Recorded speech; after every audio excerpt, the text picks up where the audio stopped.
الحمد لله نحمده ونستعينه ونستغفره ونعوذ بالله من شرور أنفسنا ومن سيئات أعمالنا من يهده الله فلا مضل له ومن يضلله فلا هادي له وأشهد أن لا إله إلا الله وحده لا شريك له وأشهد أن نبينا محمد عبد الله ورسوله صلى الله وسلم وبارك عليه وعلى آله وصحبه أجمعين يا أيها الذين آمنوا اتقوا الله حق تقاته ولا تموتن إلا وأنتم مسلمون أما بعد فإن أصدق الحديث كلام الله وخير الهدي هدي محمد صلى الله عليه وسلم وشر الأمور محدثاتها وكل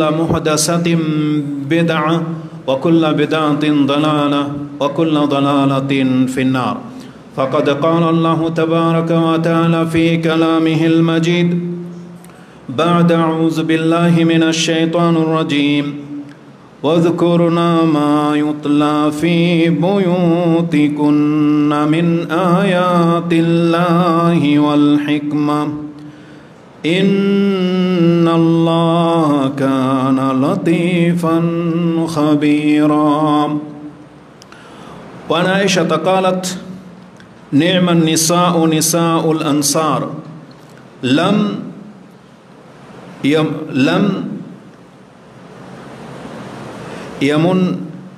يمنعهن الحياء أن يتفقهوا في الدين متفق عليه প্রশংসা মাত্র আল্লাহ সুবহানাহু ওয়া তাআলার, যিনি বিশ্বজগতের একমাত্র মালিক।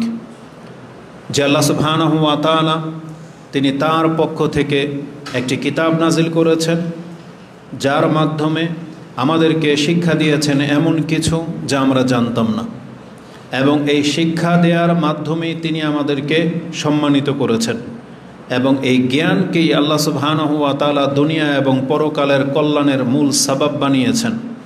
এবং আল্লাহ সুবহানাহু ওয়া তাআলা এই পৃথিবীর মাঝে যারা জ্ঞানী তাদেরকে সব থেকে বেশি সম্মানিত বলেছেন।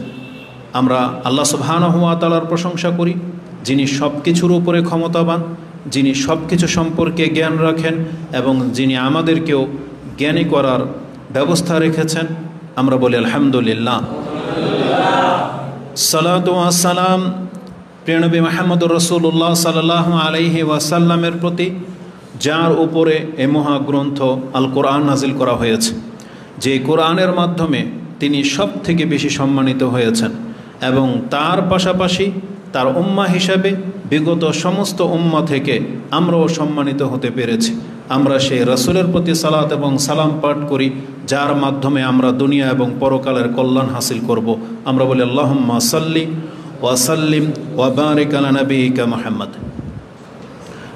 আজকের এই খুতবায় আমাকে বলা হয়েছে আমি যেন নারীদের, বিশেষ করে মুসলিম মহিলাদের ইলম অর্জন করার বিষয়ে কিছু বলি, কারণ ইতিপূর্বে হয়তো আপনাদের ধারাবাহিকতা এখানে এই বিষয় নিয়েই কোনো না কোনো খুতবা হয়েছে, এবং বলা হয়েছে যে নারীদেরকে দ্বীনের জ্ঞানের প্রতি উৎসাহিত করা বা আগ্রহের দিকে ঝুঁকানো এটা কতটা গুরুত্বপূর্ণ, বিশেষ করে যখন ব্যাপার হবে মুসলিম সন্তানদেরকে মানুষ করে গড়ে তোলার ব্যাপারে তাদের ভূমিকা কতটুকু, তাদের আহমিয়ত কতটুকু। তো অবশ্যই বিষয়টা অত্যন্ত গুরুত্বপূর্ণ। যদিও আমাদের সামনে এখানে মহিলারা তো উপস্থিত নেই, তবে আমাদের কর্তাগুলো রয়েছে, যাদের প্রত্যেকের নাসাল মহিলাদের মাধ্যমেই, আমাদের জন্ম তাদের মাধ্যমেই, আমাদের ঘরে আমাদের মা, বোন, মেয়ে, আমাদের স্ত্রীরা রয়েছেন।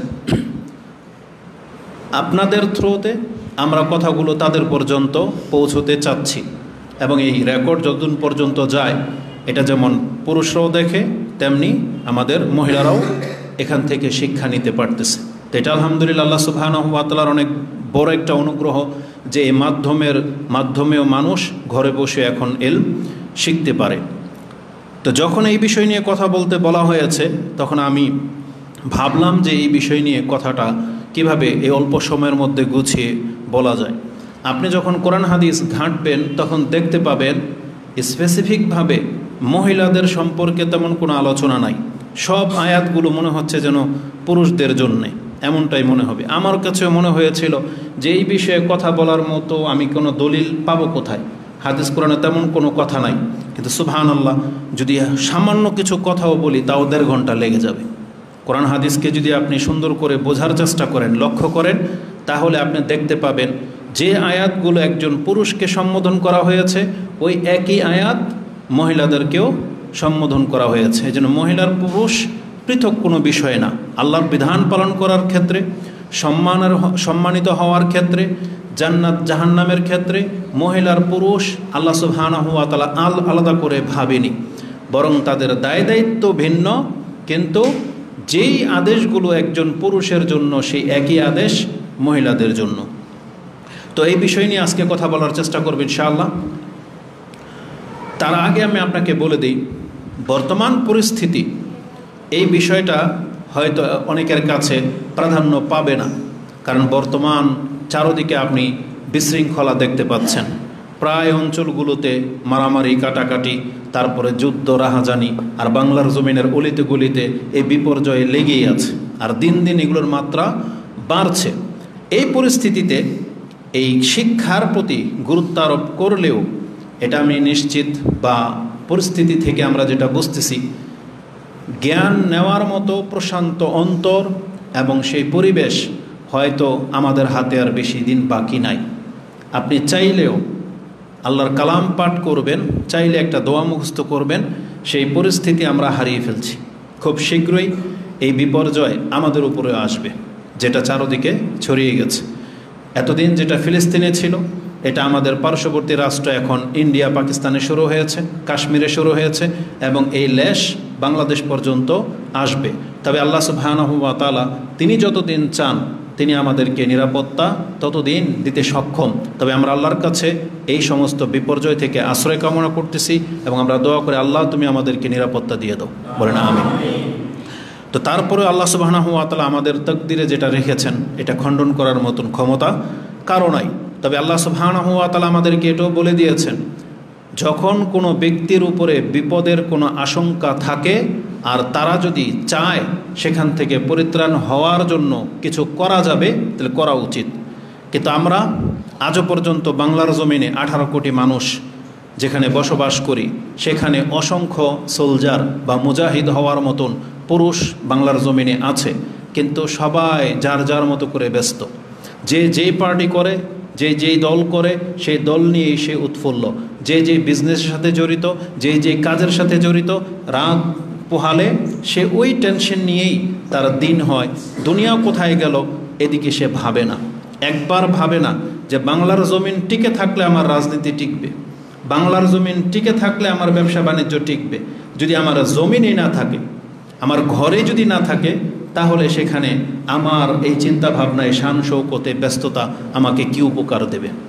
তবে আমাদের রাজনীতিকবিদ যারা, আমাদের যুবক যারা, তাদেরকে একটু ভেবে দেখা উচিত যে কিভাবে আমরা টিকে থাকব।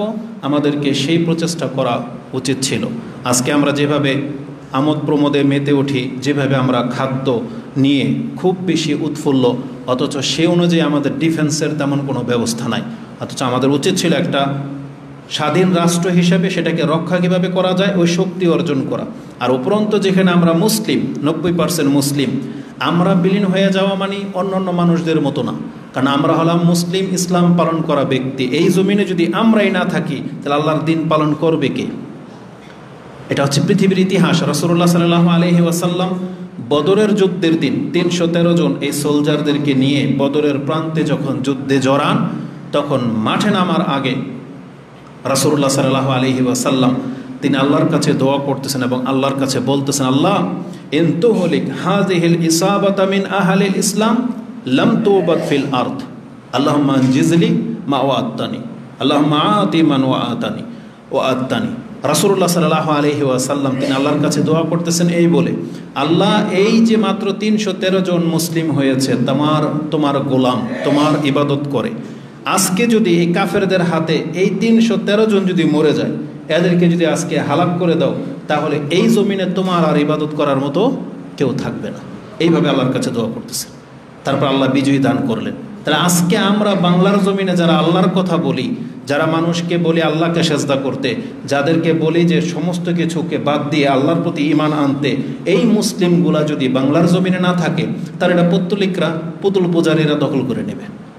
তাহলে এই জমিন আল্লাহর ইবাদত হবে না। তাহলে আমাদেরকে আল্লাহ সুবহানাহু ওয়া তাআলার কাছে বলতে হবে যে আল্লাহ, আমি তো মুসলিম, তোমার বান্দা, যদি আমি টিকে থাকি তাহলে ইসলাম পালন করার লোক বাকি থাকবে, আর আমাকে যদি তুমি আল্লাহ হালাক করে দাও এই পুতুল পূজারীদের কাছে, তাহলে তো তোমার ইবাদত করার মতো আর কেউ বাকি থাকবে না। তাই জন্য একজন মুসলিমের মধ্যে ওই জাজবা থাকতে হবে যে এই জমিনে আমি থাকবো, এখানে আল্লাহর ইবাদত চলবে, এখানে কোনো পত্তলিক, কোনো পুতুল পূজারীকে আমরা ঠাঁই দেব না, এই জাজবা থাকতে হবে। তালাকুল্লি হাম পৃথিবীর মানুষ এই বিপর্যয়ের দিকে যাচ্ছে। তাহলে আজকে এই বর্তমান পরিস্থিতিতে যেই জায়গাতে আমরা দাঁড়িয়েছি, আমরা বলতে পারি পুরো বিশ্ব এখন যেই পরিস্থিতিতে আছে, এটার পেছনে মূল দায়ী হলো অজ্ঞতা।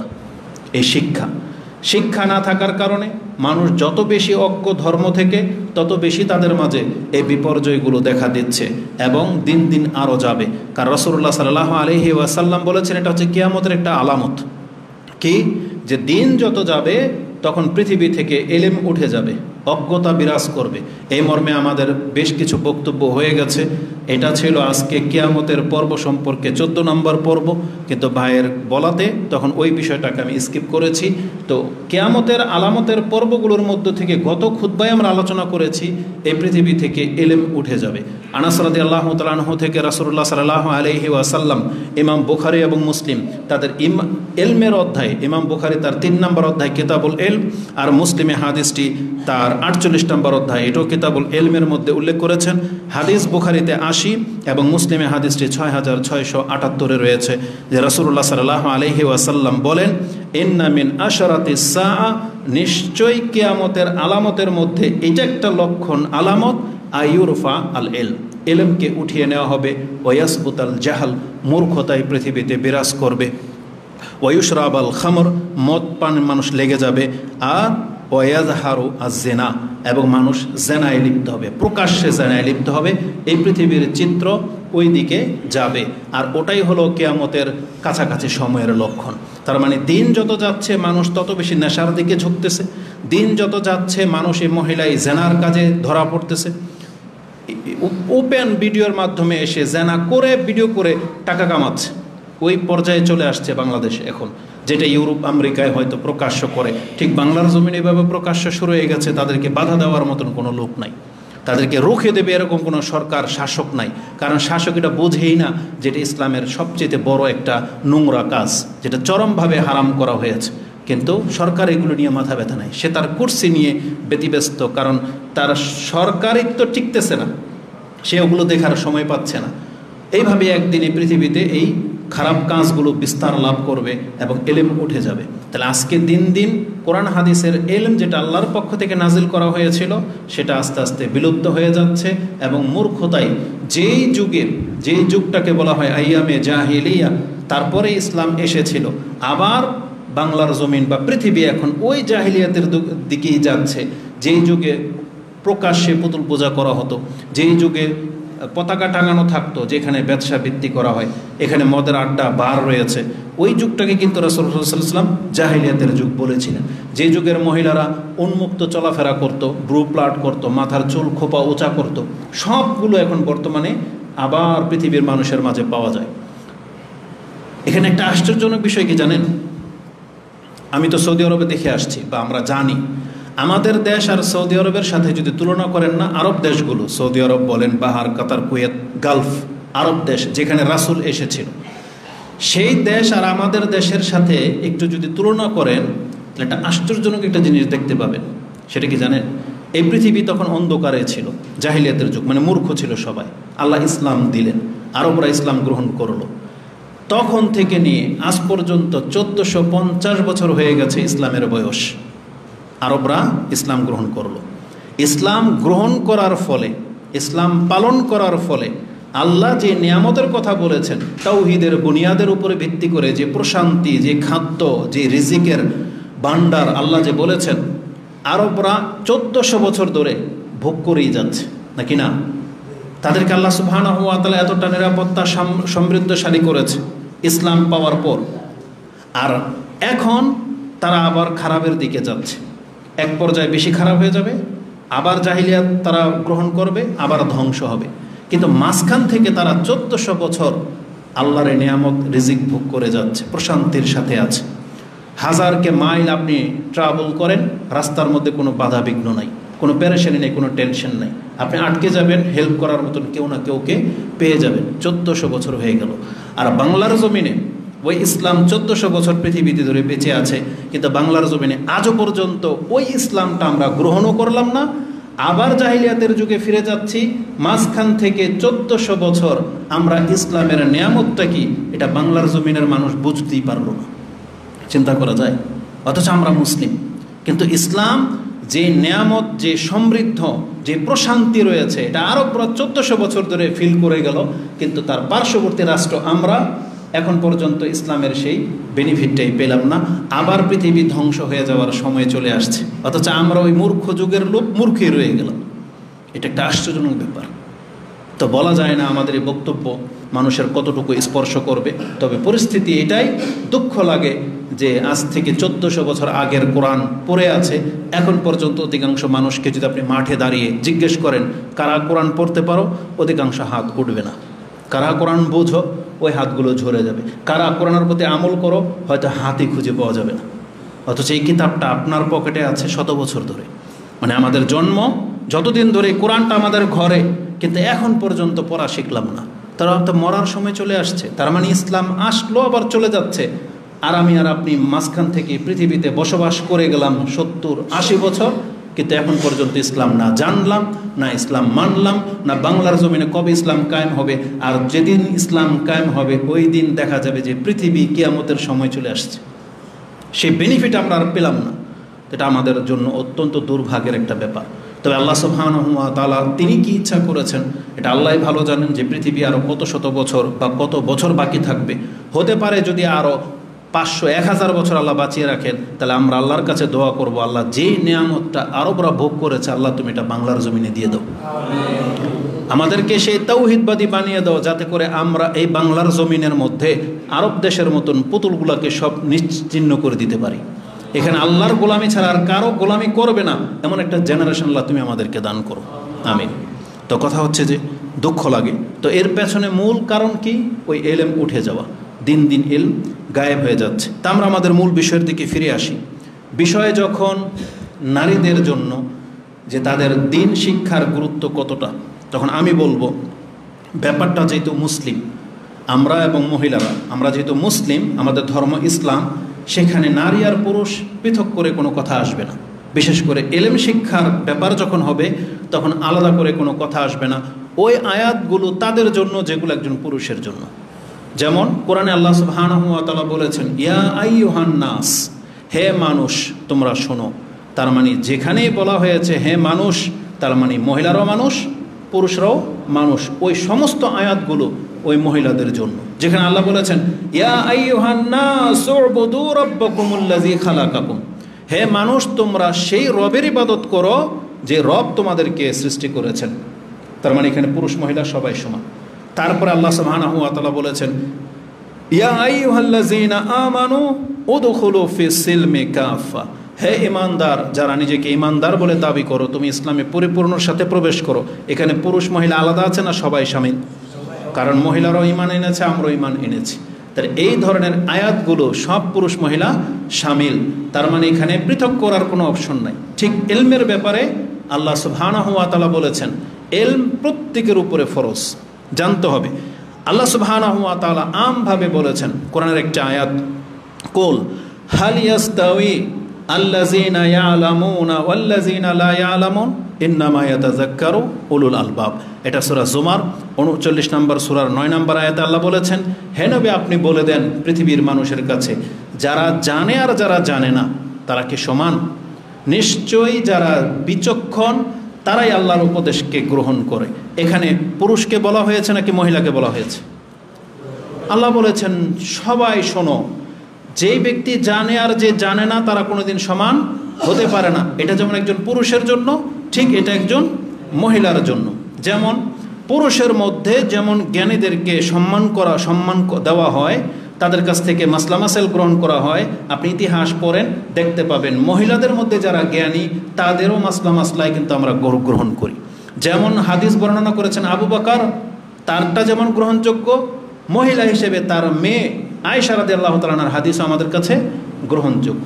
বরং কিছু কিছু ক্ষেত্রে কিছু কিছু পুরুষের বিচক্ষণতা খুব প্রাধান্য পেয়েছে, আবার কিছু কিছু ক্ষেত্রে এরকম মহিলাও পৃথিবীতে জন্মেছে যাদের ধারে প্রান্ত কোনো পুরুষ আসতে পারবে না। যেমন মরিয়ম আলাইহিস সালামের ব্যাপারে এই কথাটাই বলা হয়েছিল যে এটা এমন এক মহিলা, সব পুরুষ তার মহিলাদের সমান হয় না। বুঝেন না? তার মানে কিছু মহিলা আছে যারা আমাদের সাথে দৌড় প্রতিযোগিতায় পারবে না, কোনো ভারী কিছু উঠাতে আমাদের মতো পারবে না। আবার এমনও মহিলা আছে সে যত স্পিডে দৌড় দিতে পারে, সে যত ভারী কিছু উঠাতে পারে, আমাদের মতো দুইজন পুরুষ এটা পারবে না। ঠিক বিদ্যা বুদ্ধির দিক থেকেও এই জন্য আল্লাহ বলেছেন পুরুষ আর মহিলা আলাদা কোনো বিষয় না, যেই ব্যক্তি জানে তার মর্যাদা বেশি। হাল ইয়াস্তাউই আল্লাযীনা ইয়ালামুন ওয়াল্লাযীনা লা ইয়ালামুন, জাননেওয়ালা আর না জানা ব্যক্তি কোনোদিন সমান হতে পারে না। যারা জানে তাদের মান কি? আল্লাহ বলেছেন তারাই হলো আমার কাছে সম্মানিত। এটা একটা মূলনীতি, আপনি জেনে নেন। আল্লাহ সুবহানাহু ওয়া তাআলার একটা মূলনীতি আছে, আপনি চাইলে সেটাকে খণ্ডন করতে পারবেন না। মানে ওখানে আপনার জোর জবরদস্তি চলবে না। দুনিয়াতে হয়তো আপনি জোর জবরদস্তি করে সেটাকে নিয়ে নিলেন, যেমন এই মিম্বার, এখানে নামাজ আদায় করাবে ওই ব্যক্তি ইমাম হওয়ার যোগ্য যে ব্যক্তি কোরআন সবচেয়ে ভালো জানে। এখন দেখতে পছন্দ হয় না আপনার, খাটো, গরিব ঘরের সন্তান, ঠিকমতো কথা বলতে পারে না, বিদ্যা বুদ্ধি নাই, সার্টিফিকেট নাই, কিন্তু কি আছে? কোরআন ভালো জানে।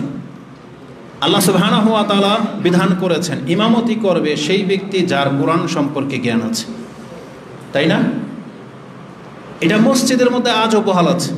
ওই একই বিধান রাষ্ট্রের নায়কের ক্ষেত্রেও ছিল, কিন্তু আপনি কি করলেন?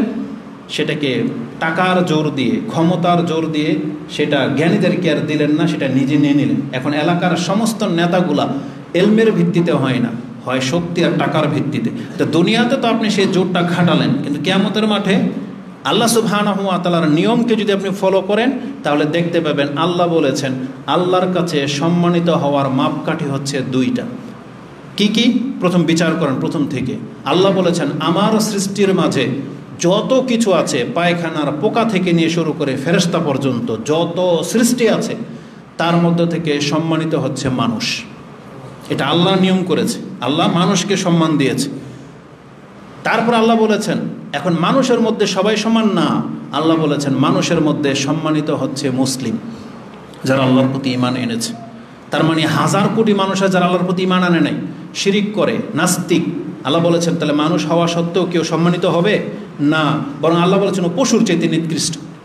ওই একই হুকুম, ঈমান আনার কারণে সে সম্মান বহাল থাকবে, আর ঈমান না আনার কারণে ওর সম্মান আর সম্মান থাকবে না, তখন ও কীটপতঙ্গের চাইতেও নিকৃষ্ট। আল্লাহ বলেছেন বাল হুম আদল, আল্লাহ বলেছেন ও পশুর চাইতেও নিকৃষ্ট।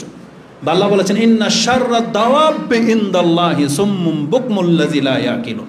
আল্লাহ সুবহানাহু ওয়া তাআলা সূরা আনফালের একটা আয়াতে বলেছেন, যেটা আপনি 24, 25, 26, 27 এই আয়াতগুলোতে পেয়ে যাবেন। আল্লাহ বলেছেন নিশ্চয়ই আল্লাহর কাছে ঘৃণিত ওই ব্যক্তি যেই ব্যক্তি বোবার দেন্দা, আমাদের ভাষায় বলি, মানে বয়রা, কানেও শোনে না, মুখেও বলতে পারে না, এই ধরনের প্রাণী যেমন কেউ পছন্দ করে না, আল্লাহ বলেছেন আমার কাছে এই রকমের সৃষ্টি যে মুখ দিয়ে আল্লাহর নামও নেয় না, কান দিয়ে আল্লাহর কথাও শোনে না, এতে একে আল্লাহ দেনদার বোবা বলেছে। আল্লাহ বলেছেন এই ধরনের মানুষ আমার কাছে নিকৃষ্ট, যেই ব্যক্তি বোবার মতো করে মুখ বন্ধ করে থাকে, আল্লাহর নাম নেয় না, আর যার কান আল্লাহর কথা শোনে না।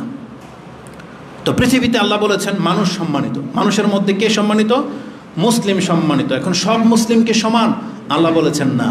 দেখেন এখানে আল্লাহ বাছাই করতেছে কাকে কিভাবে প্রাধান্য দেবেন। তারপর আল্লাহ বলেছেন মুসলিমদের মাঝে যার জ্ঞান যত বেশি সে তত সম্মানিত। যেমন আল্লাহ সুবহানাহু ওয়া তাআলা বলেছেন, যে আয়াতটা আপনি সূরা মুজাদালায় পেয়ে যাবেন, ইয়ারফাইল্লাহুল্লাযীনা আমানু মিনকুম ওয়াল্লাযীনা উতুল ইলমা দারাজাত। নিশ্চয়ই আল্লাহ সমস্ত কিছুর মধ্যে মুসলিমদের মান সম্মানকে বৃদ্ধি করে দিয়েছেন, আর আল্লাহ সুবহানাহু ওয়া তাআলা জ্ঞানকে মাপকাঠি করেছেন, যার জ্ঞান বেশি তার মর্যাদা বেশি। এখানে কি পুরুষ মহিলা স্পেসিফিক বলা আছে নাকি সবার জন্য? সবার জন্য। এজন্য আমাদের মা বোনদেরকে বলবো, তারা কেন পেছনে থাকবে, বরং তারা বাস্তব প্রেক্ষাপট দেখতে পাচ্ছে যে একজন মহিলা যখন মাস্টার্স কমপ্লিট করার পর, অনার্স মাস্টার্স করার পর সে যেই পদে চাকরি পায়, একটা পুরুষ কি পাবে? পাবে না। দুনিয়াবী শিক্ষার ক্ষেত্রে আপনি দেখতে পাচ্ছেন যে একজন মহিলা যখন উচ্চশিক্ষিত হয়, সে যখন বিসিএস ক্যাডার হয়ে যায়, তখন যে পদে সে চাকরিটা পায়, এটা তো পুরুষ হওয়ার কারণে আমি আর আপনি পাবো না, কারণ তো শিক্ষার ভিত্তিতে। তাহলে দুনিয়াবী শিক্ষায় যখন সেটা দেখতে পাচ্ছে, তাহলে আল্লাহর ওয়াদা তো সবচেয়ে সত্য, তাই না? এজন্য আল্লাহ বলেছেন, ইয়ারফাইল্লাহুল্লাযীনা আমানু মিনকুম ওয়াল্লাযীনা উতুল ইলমা দারাজাত, নিশ্চয়ই যারা মুসলিম এবং যাদের জ্ঞান বেশি তারা আমার কাছে সম্মানিত। আর এর বাস্তব উদাহরণ হচ্ছে পুরুষ হওয়ার কারণে যে আল্লাহ কাউকে বেশি বড় করেছে, আর মহিলা হওয়ার কারণে যে তাকে এটা করা হবে না, এই নীতি যে আল্লাহর খেলাফ, এটা আল্লাহ প্রমাণ করে দিয়েছেন ফেরাউনের স্ত্রী আসিয়া রাহেমাহাল্লাহ বা রাদিয়াল্লাহু আনহার দোয়ার মাধ্যমে। সে আল্লাহর কাছে বলেছিল, রব্বি বিনিলি ইনদাকা বাইতান ফিল জান্নাহ, আল্লাহ তুমি আমাকে জান্নাত তো দিবাই, ওই ঘর দান করো যে ঘরটা তোমার নিকটে আছে। তার মানে আল্লাহর কাছে সবচাইতে কাছের মর্যাদাটা তিনি একজন মহিলা হয়ে চেয়ে নিয়েছেন, আর আল্লাহ যে তাকে দিয়েছেন তার প্রমাণস্বরূপ কিন্তু এই আয়াত আল্লাহ নাজিল করে দিয়েছেন। তার মানে আল্লাহর কাছে সম্মান দিতে এখানে আল্লাহ ব্যক্তি বিশেষ করে না, বরং আল্লাহ বলেছেন যে এই জায়গাটা আমার কাছ থেকে নিতে পারবে, সে হোক পুরুষ অথবা মহিলা, আমি আল্লাহ তাকে দিয়ে দিব। অতএব একজন পুরুষ যেমন সেই জায়গাগুলো দখল করার জন্য চেষ্টা চালাচ্ছে, পুরুষ যখন হাফেজ হয়, মহিলা আপনার উচিত হাফেজা হওয়া। পুরুষ যেমন আল্লাহ এবং তার কালাম পাঠ করে, পুরুষ যেমন আল্লাহর দিন পালন করে, তাহলে আপনি মহিলা আপনি আল্লাহর দিন পালন করেন, তাতে কি হবে? ওই যে আল্লাহ আপনাকে সম্মানিত করে দেবেন। তো আল্লাহ সুবহানাহু ওয়া তাআলা জ্ঞানকে মাপকাঠি করেছেন এটা পুরুষ মহিলা সবার জন্য, এবং এটা হচ্ছে আল্লাহ সুবহানাহু ওয়া তাআলার কাছে মূলনীতি যে এর মাধ্যমে আল্লাহ কাউকে সম্মানিত করবেন। এজন্য কোনো মহিলা যদি সম্মানিত হতে চায় তাহলে তার জন্য দিন চর্চা করা লাজিম। উপরন্তু আল্লাহ সুবহানাহু ওয়া তাআলা আমাদেরকে কি বলেছেন, যখন ব্যাপার হবে ধর্মের, তখন এই শিক্ষিত হওয়া এটা প্রত্যেকটা পুরুষের উপর যেমন ফরজ, প্রত্যেকটা মহিলার উপরেও ফরজ। দিন শিখার ক্ষেত্রে, আল্লাহকে জানার ক্ষেত্রে, আপনার ধর্ম পালন করার ক্ষেত্রে, মুহাম্মদ সাল্লাল্লাহু আলাইহি সাল্লাম সম্পর্কে জানার ক্ষেত্রে একটা পুরুষ যেমন দায়ভার রাখে, একটা মহিলারও তেমন দায়ভার রয়েছে। এজন্য ইবনে মাজার সেই হাদিসটা আপনি নিতে পারেন যে রাসূলুল্লাহ সাল্লাল্লাহু আলাইহি ওয়াসাল্লাম বলেছেন, তালাবুল ইলমি ফরিদাতুন আলা কুল্লি মুসলিম, প্রত্যেকটা মুসলিমের উপরে এলেম অর্জন করা কি ফরজ। এই অংশটুকু আপনি নিতে পারেন, যেটা ইবনে মাজাতে মুকাদ্দামার মধ্যে রয়েছে 224 রয়েছে। তো এই হাদিসটা আপনি দেখে নিতে পারেন, সেখানে পুরুষ মহিলা সবাইকে শামিল করা হয়েছে। লাইভ চলতেছে না দিয়েছিলেন তো তো ধর্মীয় ব্যাপারে আল্লাহ সুবহানাহু ওয়া তাআলা আমাদেরকে মূলনীতি করে দিয়েছেন যে পুরুষ এবং মহিলা প্রত্যেকের উপরে দ্বীনের জ্ঞান অর্জন করা ফরজ। এজন্য আলাদা করে কোনো কিছু বলার নাই। তারপরেও গুরুত্বের ক্ষেত্রে আমাদের মা বোনদেরকে ধর্মীয় শিক্ষার গুরুত্ব আল্লাহ সুবহানাহু ওয়া তাআলা কতটা দেখিয়েছেন আপনি দেখেন। এই শিক্ষার সাথে জড়িত রয়েছে আল্লাহ সুবহানাহু ওয়া তাআলা সম্পর্কে জানা, এই শিক্ষার সাথে জড়িত রয়েছে আল্লাহ সুবহানাহু ওয়া তাআলার ইবাদত সঠিকভাবে করতে পারা। এই জন্য এই ক্ষেত্রে কোনো ব্যক্তিকে হালকা করে দেখার অপশন নাই, সে মহিলা হোক অথবা পুরুষ হোক। আল্লাহ সুবহানাহু ওয়া তাআলা আমাদেরকে জানিয়েছেন, ইন্নামা ইয়াখশাল্লাহ মিন ইবাদিহি আল উলামা, নিঃসন্দেহে যারা জ্ঞানী তারাই আল্লাহকে ভয় করে। তার মানে সেটা পুরুষ হোক অথবা মহিলা হোক, যেই ব্যক্তিটা দাবি করবে যে আমি আল্লাহকে ভয় করি, আমি হালাল হারাম বেছে চলি, তাহলে তাকে এটা আগে প্রমাণ করতে হবে যে সে হালাল হারাম চিনে কিনা। একজন ব্যক্তি যদি হালাল হারামই না জানে তাহলে ওর দাবি বৃথা। সে যদি জানে না এটা যে ব্যাংকের সুদ লাভ এটা খাওয়া হালাল না হারাম, এটা জানে না, তাহলে এই ব্যক্তি যদি দাবি করে যে আমি সুদ থেকে মুক্ত, এটা গ্রহণযোগ্য হবে না। যেই ব্যক্তি তার জীবনের ইনকাম সোর্স সম্পর্কে বিন্দুমাত্র জ্ঞান রাখে না, সেই কথা বলতে পারবে না যে আমি হালাল হারাম বেছে চলি। যেই ব্যক্তি আল্লাহ সুবহানাহু ওয়া তাআলার বিধানের নামাজের ধরনই জানে না, তার মানে সেই ব্যক্তি বলতে পারবে না আমি সুন্দর করে সালাত আদায় করি। যেই ব্যক্তি এটাই জানবে না আল্লাহ কোথায় আছে, তাহলে সে ইসলাম সম্পর্কে কতটা জানে এটা তার এই দাবি করা ভিত্তিহীন হয়ে যাবে। এই জন্য আল্লাহ বলেছেন যারা জানে বা যে জ্ঞান রাখে মূলত সেই আল্লাহকে ভয় করে। আর আপনি বাস্তব দেখতে পাবেন পৃথিবীতে, হ্যাঁ অনেক আলেম সমাজ যারা মাদ্রাসায় পড়া সত্ত্বেও পাপ করে, আপনি হয়তো উদাহরণ দিবেন, কিন্তু এদের সংখ্যা পার্সেন্টেজ কত? আর আপনারা যারা পাপ করেন পুরো পৃথিবী জুড়ে, তারা কতটা ইসলাম সম্পর্কে জানে? জরিপ করলে দেখা যাবে যারা পাপ থেকে বেঁচে আছে তারা মূলত হালাল হারাম জানার কারণেই বেঁচে আছে। তাদের মধ্যে কেউ জেনে শুনে করতে পারে, কিন্তু অধিকাংশরা জেনে শুনেই বেঁচে আছে। আর আপনি জানেন না বিদায় বাঁচেন না, আপনার কাছে সেগুলো হালকা মনে হয়, কিন্তু যারা জানে তারাই বেঁচে আছে অধিকাংশ। যেমন একটা কথার কথা, যেমন টাকনার উপরে প্যান্ট পরতে হবে, এটা যারা জানে তাদের মাঝে যারা মেনে নিয়েছে অধিকাংশরাই টাকনার উপরে প্যান্ট পরে। কিছু আছে হিটলারি করে, কিছু আছে মানে অহংকার প্রদর্শন করতেছে, জেনে শুনে এটা করলো।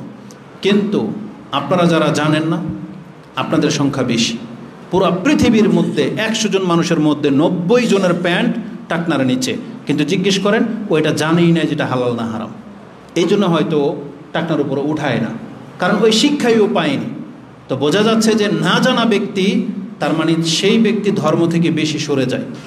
আর যেই ব্যক্তি জানে, যেমন শিরক সম্পর্কে যদি আপনি জিজ্ঞেস করেন, অধিকাংশ মহিলারা এটাই জানে না যে কোন কাজে শিরক হয় কোন কাজে শিরক হয় না, এটা জানে না, যার ফলে তাদের মধ্যে শিরকের আলামত বেশি পাওয়া যায়।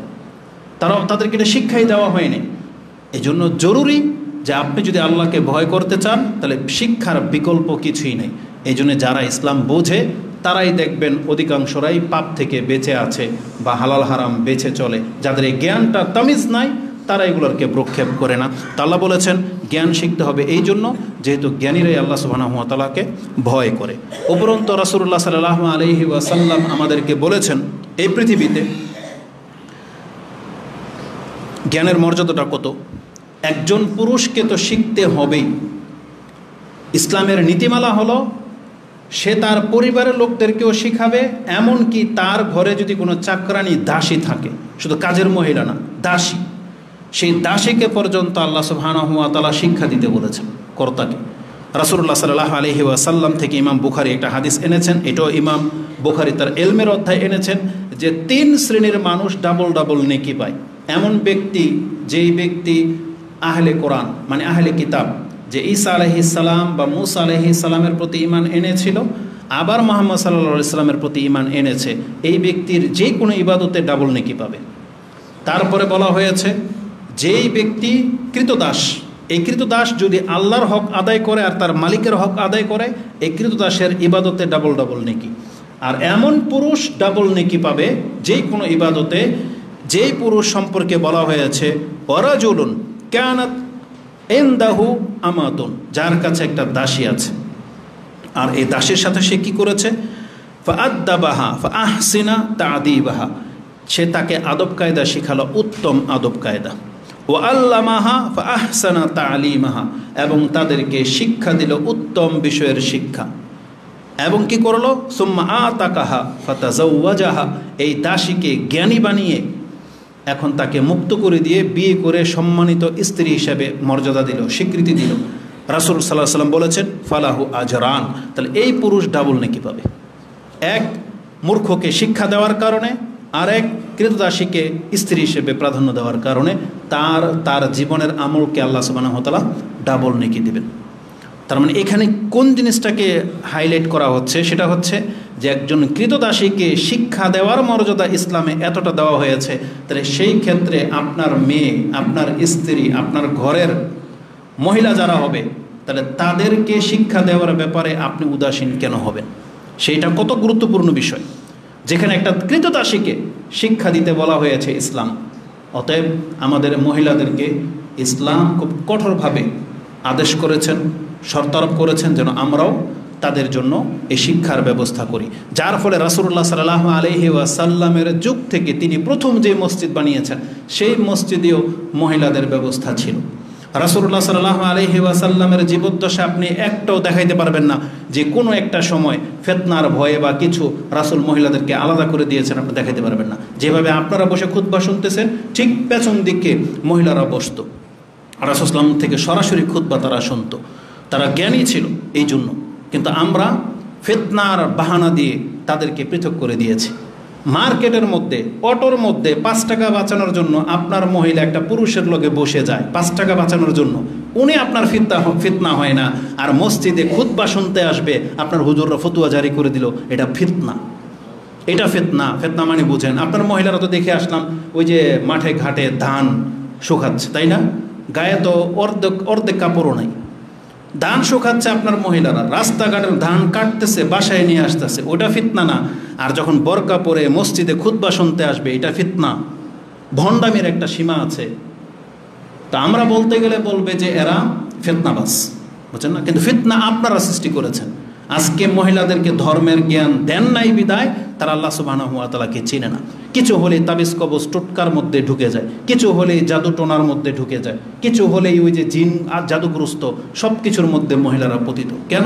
কারণ তাদের ঘরে ধর্ম চলে না, তারা ব্যক্তিত্বে ধর্ম চলে না, কারণ ধর্মের শিক্ষাই পায় নাই। তা আল্লাহ সুবহানাহু ওয়া তাআলা আমাদেরকে এতটা গুরুত্ব আরোপ করেছিলেন যে আমরা যেন শিক্ষিত হই।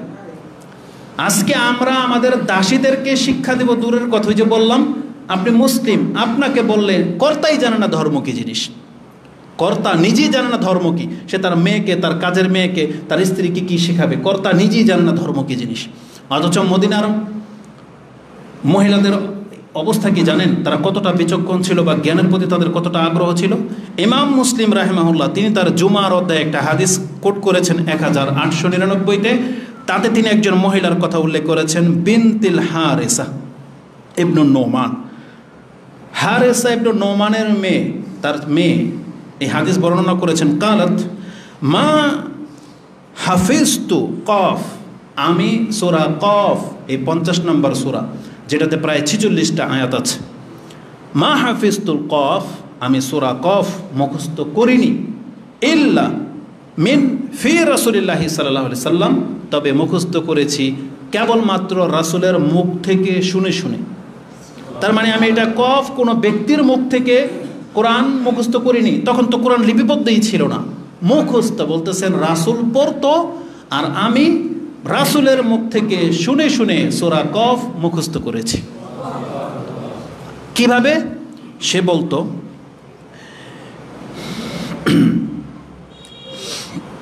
ইয়াখতুবু বিহা কুল্লা জুমাতিন, কারণ রাসূলুল্লাহ সাল্লাল্লাহু আলাইহি সাল্লাম জুমার দিনে সূরা কফ পড়তেনি। তার মানে তিনি নিয়ম ছিল জুমার খুতবায় এটা সূরা কফ রাসূলুল্লাহ সাল্লাল্লাহু আলাইহি সাল্লাম হয়তো লাগাতার বা একাধিকবার পড়েছেন।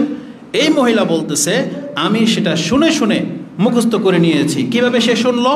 কালাত, তিনি বলেন, ওয়া কানা তান্নুরুনা ওয়া তান্নুরু রাসূলুল্লাহি সাল্লাল্লাহু আলাইহি ওয়াসাল্লাম ওয়াহিদা, কেননা রাসূলের পাকঘর আর আমার পাকঘর একটাই ছিল।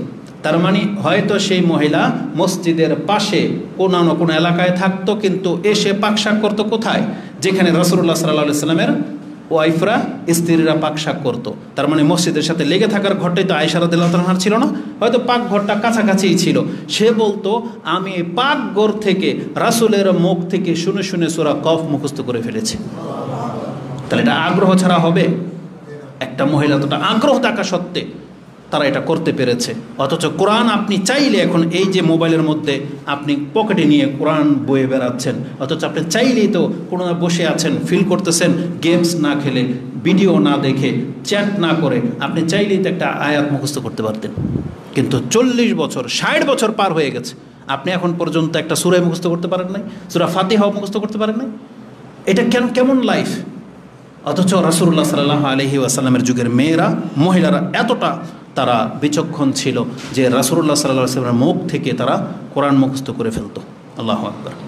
রাসূলুল্লাহ সাল্লাল্লাহু আলাইহি ওয়াসাল্লাম আমাদেরকে অবশ্যই আল্লাহর কালাম পড়তে হবে। শিক্ষা দেওয়ার ক্ষেত্রে রাসূলুল্লাহ সাল্লাল্লাহু আলাইহি ওয়াসাল্লাম আব্দে কায়েস গোত্রের 7 জন বা কয়েকজন যুবক রাসূলের কাছে এসেছিল দিন শেখার জন্য। তারা 20 দিন পর্যন্ত নামাজের নিয়ম কানুন সব শিখেছে। যখন দেখলো যে তারা হয়তো একটু মন খারাপ, হয়তো বাড়ির কথা মনে পড়েছে, রাসূল বললেন যে তোমরা তোমাদের বাড়িতে ফিরে যাও, ওই যুবকদেরকে বললো। এবং যখন তিনি যুবকদেরকে বাড়িতে পাঠালেন, তিনি ওই যুবকদেরকে এ আদেশ করেছিলেন, ইরজিউ ইলা আহলিকুম, যাও তোমরা তোমাদের পরিবারের কাছে ফিরে যাও, গিয়ে কি করবে, ফাআল্লিমুহুম, তাদেরকে শিক্ষা দাও। আজকে আমার কাছ থেকে যেগুলো শিখলা এই 20 দিন থেকে যাও, এবার তোমার বাড়িতে যারা আছে সেই নারীদেরকেও, তাদেরকেও, তোমার অঞ্চলের মানুষদেরকে গিয়েও এই ইসলাম শিক্ষা দাও। তার মানে এই শিক্ষা দেওয়ার আদেশ দিয়ে রাসূল সাল্লাল্লাহু আলাইহি ওয়াসাল্লাম এই যুবকদেরকে তাদের পরিবারের কাছে ফেরত পাঠিয়েছিলেন, যেটা আপনি বুখারী এবং মুসলিমে হাদিস পেয়ে যাবেন। বুখারীতে ইলমের অধ্যায় রয়েছে 27 নম্বর হাদিস। তার মানে রাসূল বলেছেন তাহলে তোমার মহিলাদেরকে গিয়েও তোমরা এই দুনিয়াতে আর কোনো দামি সম্পদ কারো কাছে নাই। বোঝেন কথা? তার মানে আপনি অনেক কিছুর মালিক হয়ে গেছেন, আপনার গাড়ি আছে, বাড়ি আছে, জমি জমা, ব্যাংক ব্যালেন্স সব আছে, আপনার স্ত্রী আছে, মেয়ে আছে, মহিলা আছে, মা আছে, খালা আছে, ধরে আছে, যা কিছু আপনি মালিক। তার মধ্য থেকে রাসূল বলেছেন তোমার কাছে যদি একজন সৎ মহিলা থাকে, সেটা হোক স্ত্রী, হোক মেয়ে বা বোন, যেটা তোমার কাছে আছে, তার মানে তুমি জেনে পালন করে এমন মহিলাদেরকে বিয়ে করো। এটা রাসূলুল্লাহ সাল্লাল্লাহু আলাইহি ওয়াসাল্লাম আমাদেরকে আদেশ করেছেন। আল্লাহ কি বলেছেন? আল্লাহ বলেছেন ওয়ালা তানকিহু আল মুশরিকাত হাত্তা ইউমিন ওয়ালা আমাতুন মুমিনাতুন খায়রুম মিন মুশরিকাতিন ওয়ালাউ আজাবাতকুম। না থাকার কারণে তারা দিন পালন করে না, আর যারা দিন শিখছে তারা দিন পালন করে। এজন্য আমরা বলবো মহিলাদেরকে দিনের জ্ঞান